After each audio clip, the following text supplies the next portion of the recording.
आराधनालयों का सरदार था, वह प्रभु यीशु मसीह के पास आया और उसके पैरों पर गिरकर विनती करने लगा कि मेरे घर आकर मेरी बेटी के ऊपर हाथ रखो ताकि वह जी सके, क्योंकि वह मर रही थी, क्योंकि वह चाहता था कि उसकी बेटी चंगी हो जाए। तब प्रभु यीशु मसीह उसके साथ जाने लगे और जब वे जा रहे थे तो एक स्त्री जिसके लहू बहता था और 12 साल से वह ऐसी बीमारी में थी, वह वहां पर आई। उसने यहाँ तक कि अपनी सारी संपत्ति डॉक्टरों को देकर और इसके इलाज के लिए लगा था, उसके बावजूद भी वह ठीक नहीं हो पाई थी। परंतु जब उसने प्रभु यीशु मसीह को आकर छुआ तो वह पूर्ण रूप से चंगी हो गई और उसी समय उसे चंगाई मिल गई।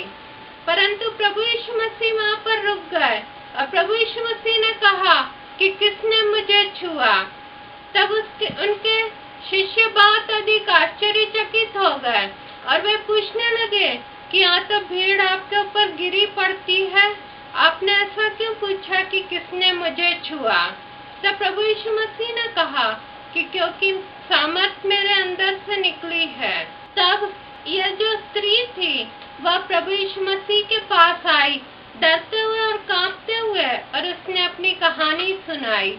और इस तरह से जब प्रभु यीशु मसीह उससे बातें कर रहे थे, इतने में याईर के घर से कोई आया और उसने कहा कि गुरु को तंग मत कर, क्योंकि अब तेरी बेटी मर चुकी है।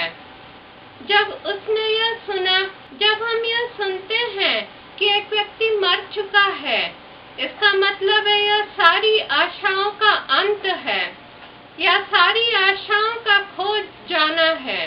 जब तक एक व्यक्ति के अंदर सांस है तब तक यह आशा है कि वह व्यक्ति फिर भी ठीक हो सकता है या वह व्यक्ति फिर से चंगा हो सकता है। परंतु जब हम सुनते हैं कि एक व्यक्ति मर गया, मतलब उसकी सारी आशाएं नष्ट हो चुकी है, सारी आशाएं खत्म हो चुकी है, अब कुछ भी नहीं हो सकता, वह ऐसी स्थिति में पहुंच चुका है। मुझे इस बात का पता था, लेकिन इस बात का एहसास उस समय हुआ जब 2005 में मेरे पिताजी बीमार थे और अस्पताल में थे। जब डॉक्टरों ने हमको कह दिया था कि अब कोई आशा बाकी नहीं रही, चाहे हम पिताजी को वेंटिलेटर में रख दें तो भी उनके लिए कोई आशा नहीं है, क्योंकि वे अब नहीं जिएंगे। जब मैंने यह सुना तो मेरे दिल में एक बहुत अधिक आश्चर्यचकित कर देने वाला यह था, क्योंकि मैंने सोचा, अरे हम तो 21वीं सदी में रह रहे हैं, क्या अब भी हमारे लिए कोई आशा नहीं है? क्या हमारे जीवन में कोई आशा बाकी नहीं रही अब? और मैंने सोचा कि किस तरह से वे ठीक हो सकते हैं, हमारे लिए क्या कोई आशा बाकी नहीं रही। परंतु यहाँ पर याईर नाम का व्यक्ति है, उसके जीवन में भी यही स्थिति थी।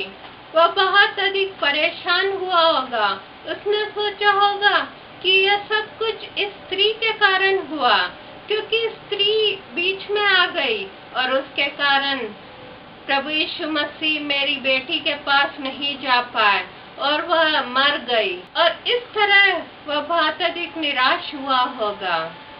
परंतु प्रभु यीशु मसीह ने कहा कि ढाढ़स बांध, विश्वास कर, अब भी सब कुछ हो सकता है, क्योंकि प्रभु यीशु मसीह इस संसार के बनाने वाले हैं। वह अब भी हमारे लिए सब कुछ कर सकते हैं, चाहे हमारी स्थिति कोई भी कुछ ना हो, चाहे हमारी स्थिति कैसी भी क्यों ना हो, चाहे हमारी परिस्थिति बहुत अधिक दुखदाई या सारी आशाएं खत्म हो चुकी हो, उसके बावजूद भी प्रभु यीशु मसीह आज हमारे लिए सब कुछ कर सकते हैं। चाहे आप कितने भी बीमार क्यों न हो, चाहे आपकी स्थिति कैसी भी क्यों न हो, आज यदि आप विश्वास करेंगे, यदि आप प्रभु यीशु मसीह के पास आएंगे, तो वे आपके लिए एक रास्ता निकालेंगे। आइए हम प्रभु यीशु मसीह से प्रार्थना करें। प्रेमी प्रभु यीशु, मैं आज आपके पास आती हूँ और इन भाइयों और बहनों के लिए प्रार्थना करती हूँ जो आज दुख और निराशा की स्थिति में है, जिनके पास कोई आशा बाकी नहीं रही। प्रभु, मैं आज प्रार्थना करती हूँ, उनकी स्थितियों को आप बदल दीजिए, उन्हें एक आशा दीजिए। प्रभु, आज आप उनके आंसुओं को पोंछ दीजिए, उनकी बीमारियां उनसे जाती रहे, उनकी परिस्थितियां बदल जाए। प्रभु, आप ऐसी आशीष को उनके जीवन में उंडेलिए। प्रभु, मैं आपको धन्यवाद देती हूँ कि आप ऐसा कर रहे हैं। प्रभु यीशु मसीह के नाम से मैं मांगती हूँ, आमीन।